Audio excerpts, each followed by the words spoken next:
오늘은 그 아브라함에 대한 말씀을 본격적으로 하기 전에 오늘 세 번째 성경의 최초의 전쟁에 관한 말씀을 드리고자 합니다.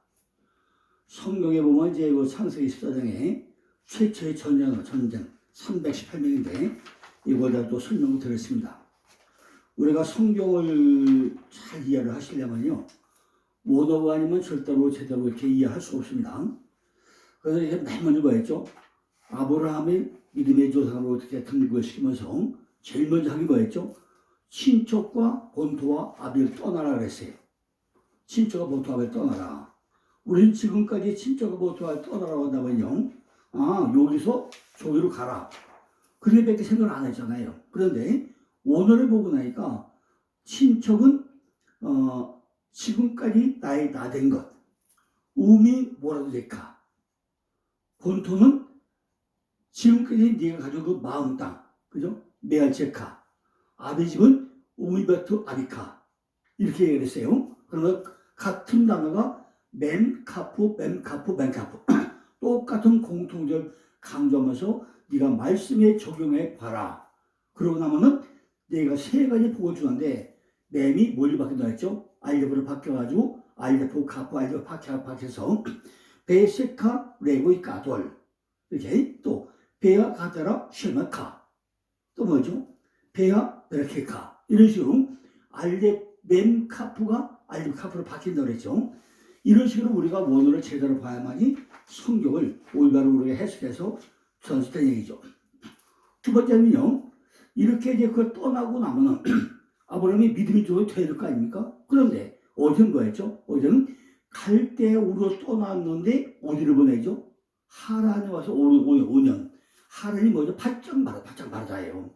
하란 가서 바짝 5년 동안 말리게 만들어요. 그죠? 아니, 왜 그냥 순적하게 떠나서 보면 떠나게 둘 것이지, 왜 하란에 와서 5년 동안 바짝 말려버리게 그렇게 하냐는 거죠. 거기서 누가 죽죠? 또 아버지 데려가 또 죽죠. 그리고 또 어디 가요? 잘 가다가 그렇지? 창세기 10장에 마침내 가나안에 들어왔더라. 가나안 가서 또 뭐죠? 장사꾼이나 무역으로 또 내가 또 협상을 했다, 그죠? 근데 거기 잠깐 청와대 치고 어디로 가죠? 세겜으로, 세겜. 세겜 뭐 하죠? 축복이냐, 저주나 또 뭐, 내가 또 촉박을 또 채요, 그죠? 그러면 또 어디 가죠? 점점 남방으로 가가지고 동서남북의 바람이 만들어요. 이렇게 왜 하나님은 아브라함을 철저하게 훈련을 시키는 거죠.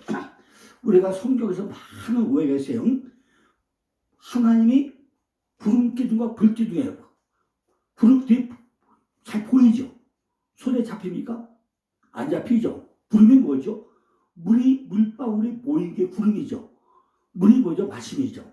말씀이 모인 것이 구름이에요, 구름. 근데 보이긴 보이는데 손에 잡히나요? 안 보이죠. 하나님이 분명히 계시죠. 손에 잡혀요? 안 잡히죠. 또 불꽃이, 불기둥, 불이 눈에 보이죠. 불꽃이 잡힙니까? 안 보이죠. 어제 제가 우루, 갈대 우루, 그 불꽃 얘기했죠. 분명히 눈에 보이는데 안 잡혀요. 이렇게 하나님의 현황은 분명히 계신데 눈에 안 보인다는 거죠. 지금 성경에 보면 구름 타고라는 단어가요, 20번 나와요. 근데 전부 다 목사님들이 예수 재림 때 구름 타고 올 것이다, 이렇게 얘기를 해요. 요한계시록에서도 마지막에 구름 타고 올 것이다 그러는데, 그 구름 타고라는 얘기가 운이야, 운. 구름 타고, 무슨 하나님이 구름을 타고 와요. 그러니까 엉터리라고, 엉터리. 구름 타고 오면 안 해요. 운이야, 운. 뭐뭐와 함께, 뭐뭐와 더불어, 그런 뜻이에요. 근데 이거를 한글성에 구름 타고 온다고 하니까 모두 전부 다 무슨 말 타고 오는 식으로 예수님이 구름 타고 오잖아. 그게 아니잖아요. 뭐예요? 구름이 뭐죠? 말씀같이 오는데 눈에 보이지 않는데 분명히 하나님이 있고, 말씀이, 구름이 뭐죠? 아까 말씀이 말씀 오이게 구름했죠. 말씀 가운데 온다, 말씀 가운데. 말씀과 함께 온다는 얘기인데, 그거를 구름 타고라고 번역하니까 전부 다 그 성경에 있는 분들은 무슨 구름이 무슨 말 타고 든 거지 타고 온단 말이죠. 그러니까 우리가 이번 기회에 정말 제가 어렵게 원어를 통해서 말씀을 드리려고 하니까 우리가 보는 성경 보는 눈이 완전히 바뀌시기를 바랍니다. 오늘 창세기 14장 14절 보고 나면요, 아브라함이 그 조카의 사로잡혔음을 듣고 집에서 길리고 연습한 자 380인을 거느리고 단까지 쫓아가서 나오는데 여기에 뭐가 나오죠? 318명, 318명. 이걸 전부 다요. 지금까지 한글 성경에 318명으로 하니까 군사 318명으로 알고 있어요. 근데 원어를 잘 보면 그 얘기가 아니에요. 318은 할례받다요. 지금까지 아브라함이 어디요? 갈대로 떠나가지고 믿음으로 왔는데 나의 나된 거, 나의 소대되고 이런 참 됐는데 육적인 속속으로 나 떠나버려야 되는데 안 되는 거예요 이게. 그걸 잘라 버리라는 얘기인데 이거를 군사 318명이라고 딱 하고 다니까 원어는 완전히 다른 각도에서 설명하고 있다는 얘기죠. 여기 보시면요. 뭐죠? 318명 잘 보시라고요. 그리고 바이시마 듣고 누가 아브라함이 듣고 뭐를 사로잡혀서 듣고 니 시방 그 조카 하에오 그죠? 그다음에 바이에테 에트 뭐죠? 연습한 자 하나카우 예때 길리고 어디서 집에서 이 베이트가 집이잖아요. 어디서 이 내 아내 집도 요 내 집이야 내 집 밖에 보이는 집이 아니라 내 집에서 길리고다니요. 내 집에서 뭐예요? 연습을 시켰다는 얘기요. 뭐예요? 쉐모나 8명 10 야사루 3 무셜루시 메우도 300 그죠? 318명을 어디서 내 안에서 전부 다 그걸 시켰다는 얘기예요. 그게 뭐예요? 바알도프 아드 담 어디까지 단까지 쫓아가서 단이 뭐죠? 단은 심판이야 심판 그죠? 내가 심판할 때까지 쫓아가가지고 이거를 다 했다는 얘기예요. 근데 이거를 우리가 원어를 적용하지 않고 나면 전부 다 다른 얘기만 하고 있단 말이에요. 이거 어때요? 오늘 설명을 통해서 잘 이해를 하시기 바랍니다. 창세기 14장 10절 보고 나면요. 시딤 골짜기는 역전부대가 많은지라 소돔 왕과 고모라 왕이 달할 때 군사 거기에 빠지고 그 나머지는 산으로 도망하며 그랬어요. 여기도 보니까 베에메 하시딘 베에로투 헤말 베야누스 멜리크 세돔 바아모라 베이펠루 삼마 베안 니시 아림 헤라 나수 그랬어요. 여기 보니까 역청 구덩이가 많은지라 어디? 시딤 골짜기였는데 시딤 골짜기에 역청 구덩이가도 베에로토 마늘을 베에로토 같은 단어 똑같이 두 개 강조해 쓰고 있단 말이에요. 그럼 이걸 어떻게 해석할 거예요? 원어에는 분명히 시딤 골짜기에는 베에로토 해말 역청 구덩이가 많다고 그랬는데 여기 뭐죠? 왜 원어에는 베에로토가 두 개가 충분하게 나오냐고요. 아브라함의 생애성 유일한 천대는 어디요? 시딤 골짜기 우리 안에 보니까 시딤 골짜기다 내 안에 시딤이 뭐죠? 사다드가 어머니고 내 안에 들이나 밭이나 경작지가 있다는 거죠. 어디 있어요? 내 안에서 말씀이 들어오고 나면은 내 안에서 경작하는 이 들이 있다. 우리 마음밭에 있다요. 우리 마음밭에 나가요. 내 마음밭에 보니까 내가 믿음에 가려고 나면은 내 안에 말씀으로 경작하는 밭이 요 안에 들어있단 말이죠. 근데 그 안에 뭐가 있어요? 구덩이가 많더라고요. 구덩이가 그죠? 뭐예요? 베에로토 내 안에 박고만 구덩이 있다는 거예요. 제가 좀 더 설명하겠지만은 우리 안에 엄청 많은 구덩이가 있어요. 그죠? 구덩이가 너무 많아. 여기서 우리한테 역청 구덩이 같은 글자가 반복되어 있는데 한글에서 그냥 구덩이가 많으시라 이렇게 번역되어 있어요. 그죠? 그러니까 이런 것들이 우리가 먼저 번역이 너무 잘못됐다는 얘기죠. 또 뭐죠? 역청 발효시키다. 그죠? 내 안에 하마를 그저 부글부글 끓는 이런 것도 내 안에 엄청 많아. 그죠? 뭔가 내 마음대로 안 되고 부글부글 끓여요. 교회 가는데 말씀이 은혜 가다가 부글부글 끓여요. 막 오늘 목사님이 설교를 했냐 뭐 했냐 막 부글부글 끓여요. 찬양대가 찬양을 못하면 저것도 찬양을 하냐 막 부글부글 끓여요. 이런 것들이 우리 안에 엄청 많다는 거예요. 근데 헤메루 발효되다. 포도주가 발효되기 호메루 그리고 호메루 역청이라고 하면요 단순히 발효시키는 것보다는 우리 마음밭에는 무엇인가 부글부글 끓어오르는 많은 것들이 있다 그 얘기예요. 그죠? 내가 예수 믿고 나려면 내가 교회 가거나 말하거나 야 응답 시간에 뭐다 이렇게 해요. 통박자도 많고 그냥 불면 끓는 거 너무 많다는 얘기예요. 여기서 싸대라고 하지 않고 시띠면 시띠. 아니 들판이면 싸야 되는데 왜 시띠라고 써먹어요? 시띠 골짜기. 우리 마음밭에는 여러 가지 구덩이가 많은데 그 중에서 시띠 골짜기 부글부글 끓는 골짜기가 나한테 꽉 차있다는 얘기예요. 그죠? 그저 입이 조용하지 않아요. 남 칭찬 안 해줘. 그냥 비평, 판단, 평가불 이런 것만 타들고 있어요. 왜?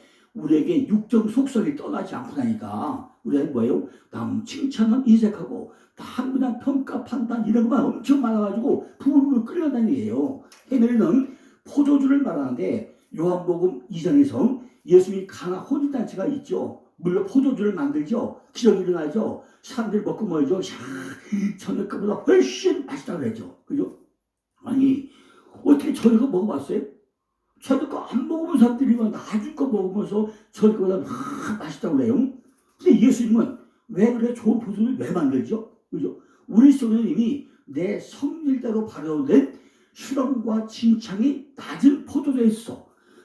내 안에 옛날에 그냥 대초선 대대를 흘려내던 이런 것들이 있었는데 이제는 뭐죠? 내가 포도주에서 발효되고 나니까 이것이 완전히 다른 걸로 좋은 걸로 바뀌더란 말이에요. 이렇게 그죠? 우리가 말씀이 들어오면 말씀에 적용돼가지고 내 쏘가지가 바뀌는 거예요. 그죠? 내 속에 있던 포도송이 마냥 주렁주렁 달렸던 것이 하나 떨어져 나가면서 내 좋은 포도주가 된다는 거죠. 하나님은 항상 이렇게 우리들을 죄의 모습으로 오게 하고 죄를 파괴하고 난 후에 신령하고 전부 다 바꿔주는 하나님이라는 거죠. 그죠?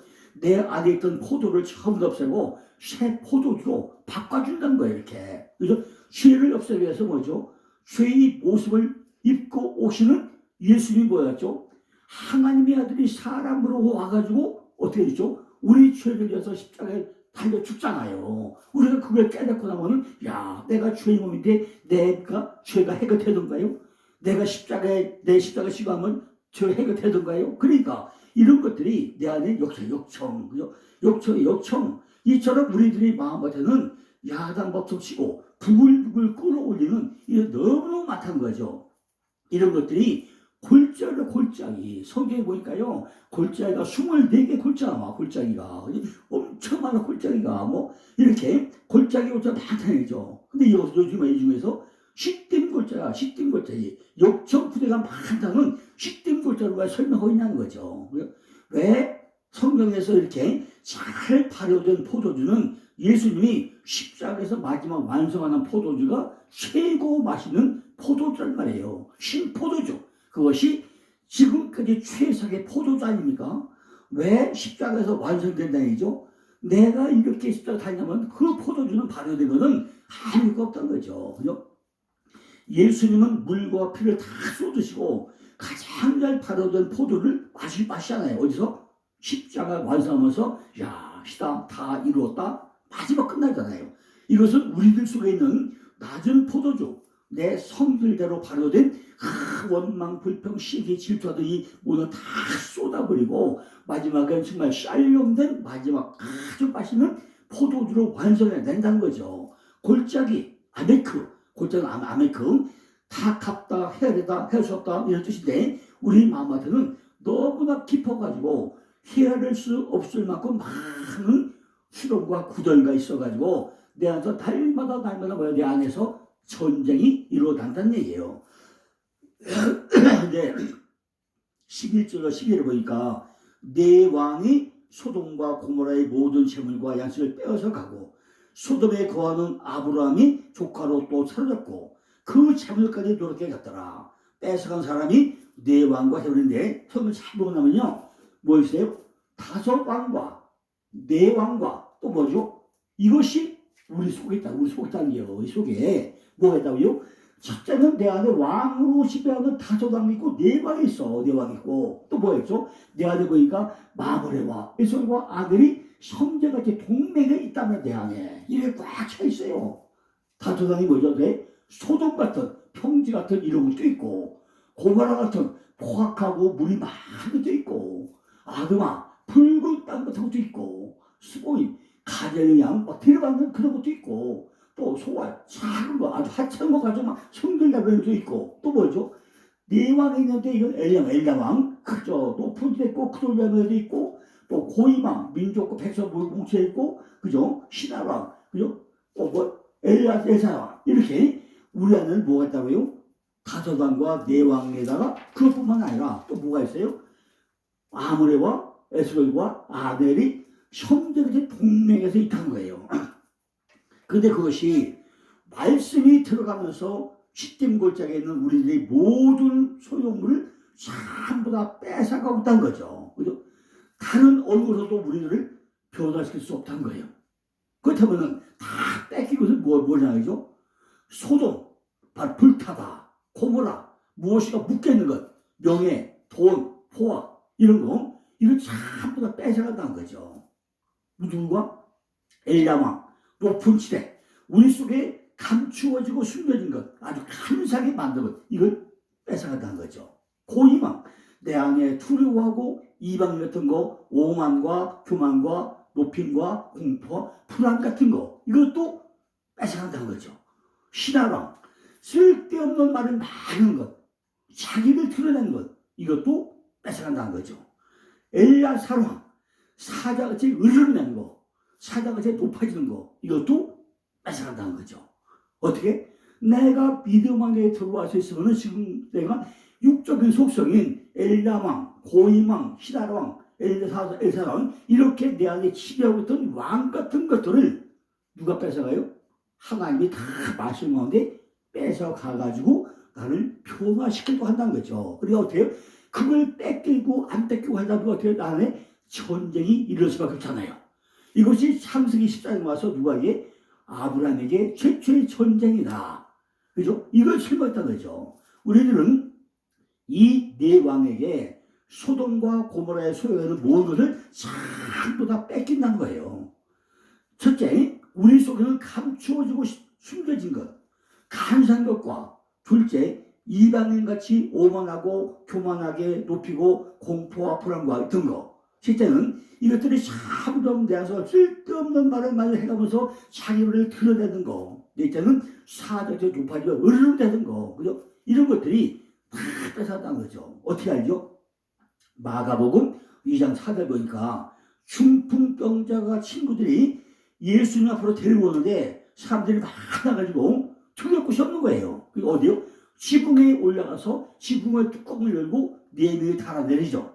그런데 그 달아낼 때 네 귀퉁이, 그죠? 네 귀퉁이를 딱 균형 잡고 내려야지. 만약에 네 사람이 마음에 하나가 안 되고 나면요, 그 사람이 떨어질 거 아니겠습니까?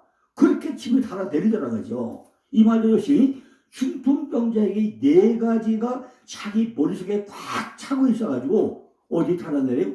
예수님의 발 앞에 달아내리더라는 얘기죠. 또 사도행전 10장 9절로 10절 보니까 베드로가 고넬료의 집에 갔는데 큰 보좌에 갖고 네 귀를 내어가지고 땅에 들어왔는데 그 안에 각색 네 발 가진 짐승과 기는 것과 공중에 난 것이 있는데 베드로야 일어나 먹어라 하고 내고 나오죠. 거기 보니까 큰 보자기에 네 귀가 있어. 네 발 가진 짐승이 있어. 기는 것도 있고 공중에 난 게 있어. 내 생각에 있는 게 뭐냐? 내가 땅에 겨다는 게 뭐냐? 내가 네 발 가진 짐승이 뭐냐? 이거요. 네 발 가진 짐승. 왜 아담한데 하아담이 안 됐잖아요. 사람은 사람들이 짐승 같은 사람이잖아요. 내 안에 기어들이 뭐란 거예요? 내 속에 있는 게 뭐란 거예요? 이 발발되는 짐승의 속성을 잘 말하고 있는데 전부 다 베드로가 하기가 뭐예요? 아, 내가 부정 어떻게 먹습니까? 그러잖아요. 그죠? 부정해서 못 먹겠다고 하니까 예수님 뭐죠? 내가 정결케 했다고 그러잖아. 그죠? 여기서 네 왕이 등장하면서 네 왕에게 소돔과 고모라가 뺏기면서 소돔은 불타고 고모라는 무엇인가 묶여있다는 거죠. 14절 보니까 내가 길리고 연습한 자, 내 안에 매일 그거는 뭐요? 내 안에서, 우리 집 안에서 길고 연습한 자, 아브라함이 집에서 길고 연습하는 뜻은요, 결국 우리 안에 이야기를 한 것이지 딴 얘기 아니잖아요. 그죠? 내 안에 이런 것을 계속 훈련을 시킨다는 거죠. 시딤 골짜기에 있는 위에서 설명한 네 가지, 네 개의 왕으로 나를 지배하고 통치하는 짐승에 속성된 것, 이것을 하나님께서 말씀으로 다스리면서 양육시키는 네 가지를 없애는 이야기가 바로 오늘 이 시초의 전쟁 이야기라는 것입니다. 형태는 역청 구동으로 자리 잡고 있으니까 금방 알아볼 수가 없다는 거죠.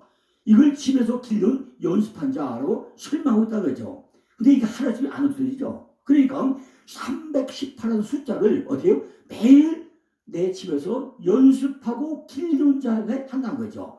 성경에서 318명은 군대라고 설명하는데 이거는 오늘 보면 절대 그 얘기가 아니라는 거예요. 318명을 데리고 단까지 쫓아가죠. 단은 심판이죠. 앞에 내용을 보면요, 아브라함은 시딤 골짜기에서 전쟁이 일어나는데 가장 깊은 곳에 헤아릴 수 없을 정도로 역적으로 꽉 차 있다는 거죠. 여기서 네 왕으로 자리하고 있어. 5만도 교만하게 자리하고 있다는 거죠. 그 내용을 보니까 4명의 왕으로 5명의 왕으로 자리하고 있다는 거죠. 그래서 소돔은 불탄 것이고 아브라함은 높은 곳에 양육자잖아요. 아브라함은 뜻이 높은 곳에 양육자이기 때문에 하나님의 말씀을 가지고 다스리고 훈련받고 있는 사람이 아브라함. 높은 곳에 양육자. 그러니까 아브라함이 훈련을 받으면서 뭘 세운다는 거냐.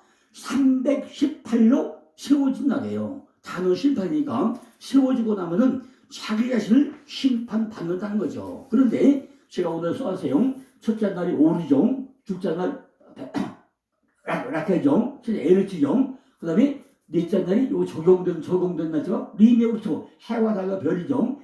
이 라케에서 레미나홈 모두 종류대로 뭐죠? 하늘에는 새가 나르고 요 땅은 짐을 겨다니고 물을 물고 다니고 땅에는 아담인데 요게 하늘에 만든 그 사람 또 뭐죠? 라마서 짐승들이 만들죠. 그러면서 7장은 샤바토 안식에 들어가죠. 그래 거룩하게 된 얘기죠. 그런데 요거 다 된 것이 뭐죠? 이게 할례 흰물이죠.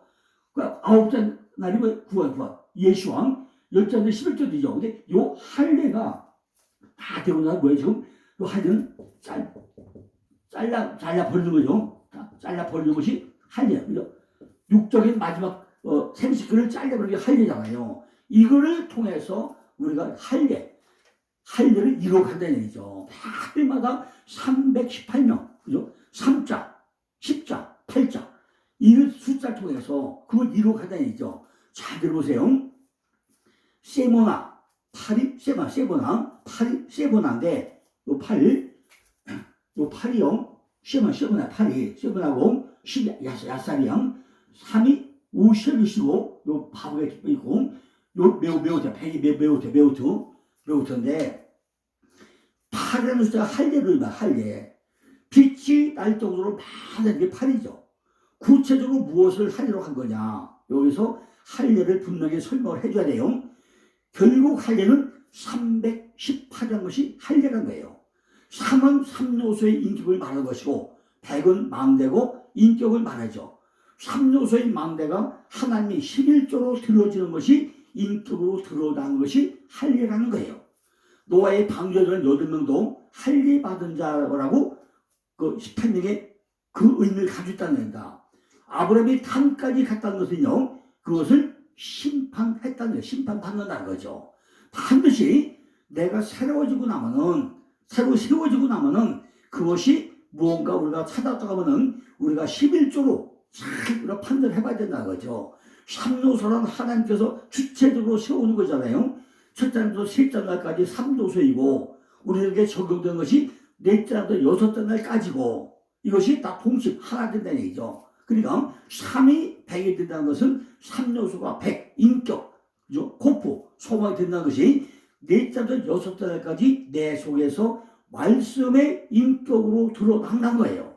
첫째 날이 넷째 날이 되고 둘째 날이 다섯째 날이 되고 셋째 날이 여섯째 날이 되고 이렇게 참 이루어져 가지고 이것이 뭐가 돼요? 할례가 이루어지는 얘기죠. 18절을 보니까 살레망 멜기세덱이 똑같 포도주를 가자.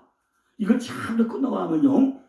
조카 롯을 찾아오고 나가서 거기서 취한 걸 아브라함이 11조를 들고 나니까 멜기세덱이 뭐죠? 떡과 포도주를 줘요. 근데 여기 잘 보면요. 멜기세덱이 떡과 포도주를 줬죠. 또 신명기 3장 28절 가면 야곱의 셈이 떡과 포도주라고 그래요.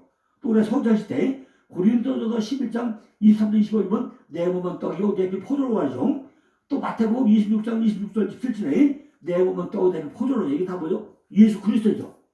그러니까 이렇게 318명의 군사력으로 전부 다 10조 전쟁에 일어나가 마지막 남는 게 왜요? 마지막 남는 것은 예수 그리스도, 바로 그분만이 남는 얘기죠. 자, 이렇게 오늘 이제 318명을 완벽하게 목사님들이 이해하시고, 내일은 아브라함의 할례, 창세기 10장에 가면 아브라함에게 할례를 하라 하더라 명령을 합니다. 그래서 내일은 아브라함의 할례에 대한 말씀을 또 드리겠습니다. 감사합니다.